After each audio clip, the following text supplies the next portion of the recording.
Coba umpamanya dia minta menteri, kalau kami nanti minta tolong Megawati, Ibu Megawati dipanggil, terus gak habis-habis kan? Bagaimana?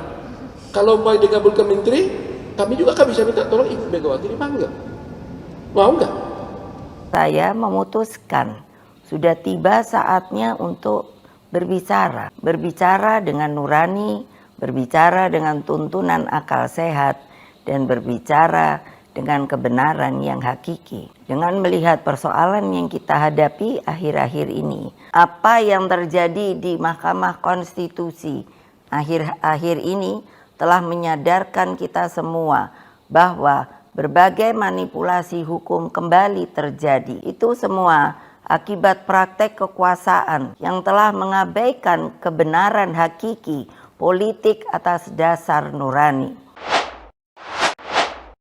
Adanya permohonan dari pemohon satu agar memanggil para menteri-menteri yang terkait, termasuk menteri sosial dan sebagainya. Terus terang aja, kami tadi menyampaikan pendapat bahwa seharusnya ini tidak terjadi. Karena kenapa ini penting?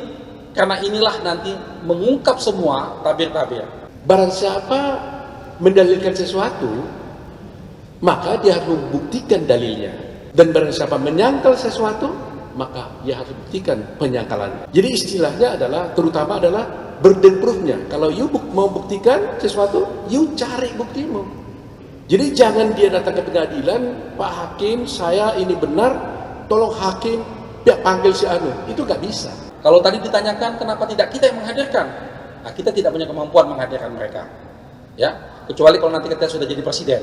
Kenapa pentingnya 4 menteri ini? Karena 4 menteri ini mengetahui langsung tentang hal-hal yang terkait dengan apa yang kami uraikan di permohonan kami. Misalnya pertama, Menteri Keuangan. Di situ kami ingin menanyakan dan mungkin nanti melalui Mahkamah Konstitusi tentang anggaran bansos ini. Bagaimana bansos ini bisa melonjak di 2024, itu anggarannya dari mana? Apakah memang sudah disiapkan? Apa sudah diplanningkan? Karena tidak ada kejadian yang penting di 2024 ini. Kalau dulu di 2020 ada COVID, 2024 ini tidak ada apa-apa. Tapi naiknya luar biasa tingginya. Itu yang kita mau tanyakan. Kaitan dengan Menteri Sosial, kaitan dengan penyalurannya, perencanaan bansosnya. Apakah bansos itu sudah tepat guna?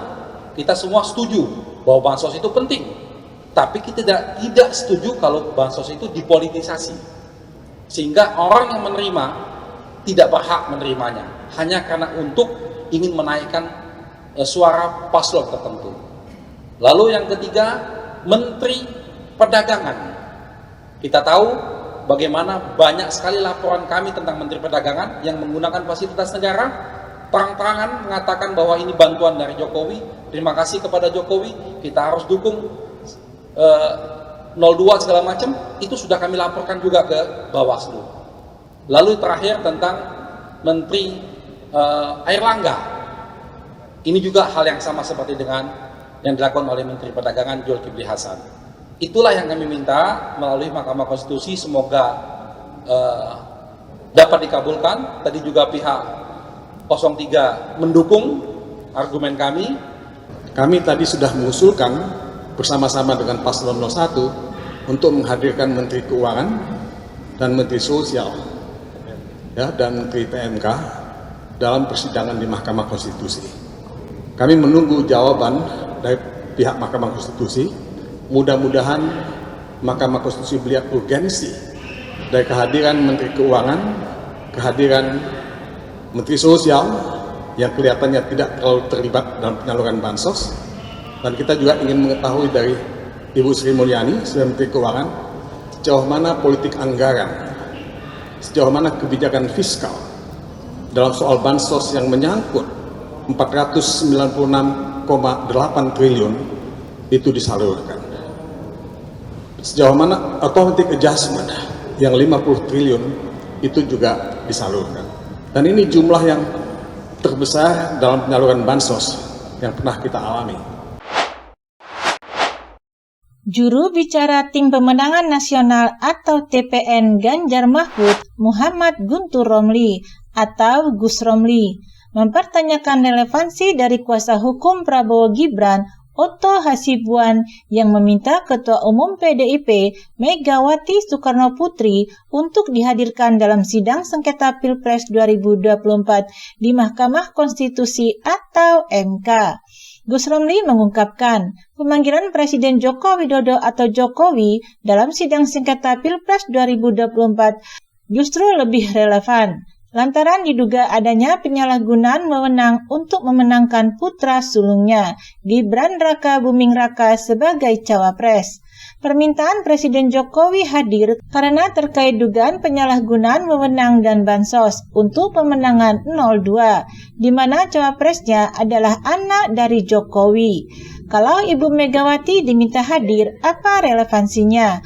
Kata Gus Romli pada Sabtu 30 Maret 2024. Kendati demikian, Gus Romli yang juga merupakan kader PDIP mengatakan Megawati bakal tetap hadir jika memang dibutuhkan keterangannya dalam sidang sengketa Pilpres 2024. Hal tersebut sebagai bukti bahwa Megawati adalah warga negara yang baik. Sebagai warga negara yang baik, kalau ada panggilan dari Mahkamah Konstitusi, tentu Ibu Megawati akan berkenan hadir. Namun, relevansi kehadiran sebagai apa? Jangan karena ada permintaan Pak Jokowi dihadirkan, terus dibuat-buat dalih untuk memanggil Ibu Megawati, ujarnya. Sebelumnya, Otto Hasibuan menyindir permintaan tim hukum Ganjar Mahfud dan Anies Muhaimin yang meminta pemanggilan terhadap Menteri Kabinet Jokowi, yaitu dari Menteri Keuangan atau Menko Sri Mulyani sampai Menteri Sosial atau Mensos Tri Risma Harini. Otto mengungkapkan, pihaknya bisa saja meminta MK untuk menghadirkan Megawati dalam sengketa Pilpres 2024 tersebut. Namun dia menegaskan bahwa pihaknya tidak bakal melakukan hal tersebut. Kalau dia minta menteri, kami juga minta Ibu Megawati dipanggil. Mau nggak? Kan gitu masalahnya kan?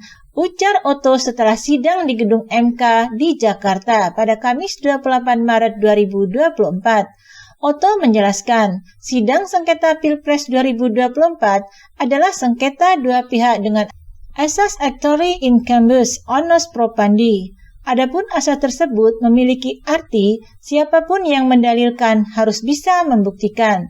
Sehingga Otto mengatakan tim Ganjar Mahfud dan Anies Muhaimin tidak bisa tiba-tiba meminta MK menghadirkan para menteri Jokowi dalam sidang sengketa Pilpres 2024.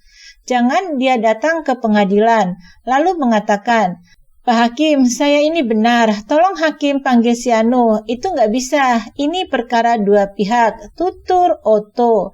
Meski diprotes olehnya, Otto tetap tidak mempersalahkan jika MK tetap menghadirkan Sri Mulyani hingga Risma dalam sidang lanjutan mendatang. Dia mengatakan, hal tersebut seluruhnya menjadi wewenang MK. Kalau majelis merasa perlu untuk menguatkan putusannya, majelis memanggilnya. Fine-fine saja kami. Demi keadilan, demi hukum, kami tidak keberatan, ujarnya. Perlu diketahui, tim hukum Ganjar Mahfud mendukung permintaan kubu Anies Muhaimin atau Amin soal Menteri Sosial Tri Risma Harini dan Menteri Keuangan Sri Mulyani dihadirkan sebagai saksi dalam sidang sengketa Pilpres 2024. Ketua Tim Hukum Ganjar Mahfud, Todung Mulya Lubis mengatakan, kesaksian dari dua kementerian itu penting untuk dihadirkan oleh Mahkamah Konstitusi atau MK. Kami mendukung apa yang disampaikan oleh pemohon 1. Demikian juga dengan usulan pemohon 1 untuk Menteri Sosial. Paling tidak dua kementerian ini yang kami anggap sangat penting, sangat vital, kata Todung dalam persidangan di MK pada Kamis malam 28 Maret.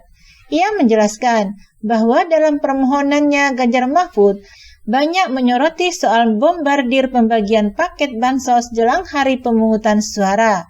Oleh karena itu, dia menganggap keterangan dari pihak Kemensos dan Kemenku dibutuhkan dalam sidang sengketa Pilpres 2024.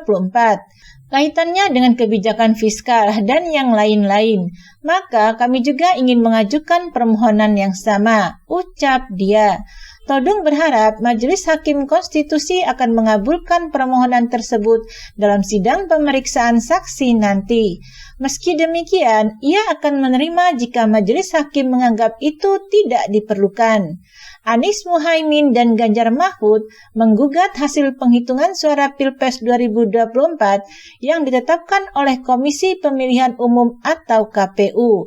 Mereka menggugat keputusan KPU nomor 360 tahun 2024 ke Mahkamah Konstitusi atau MK.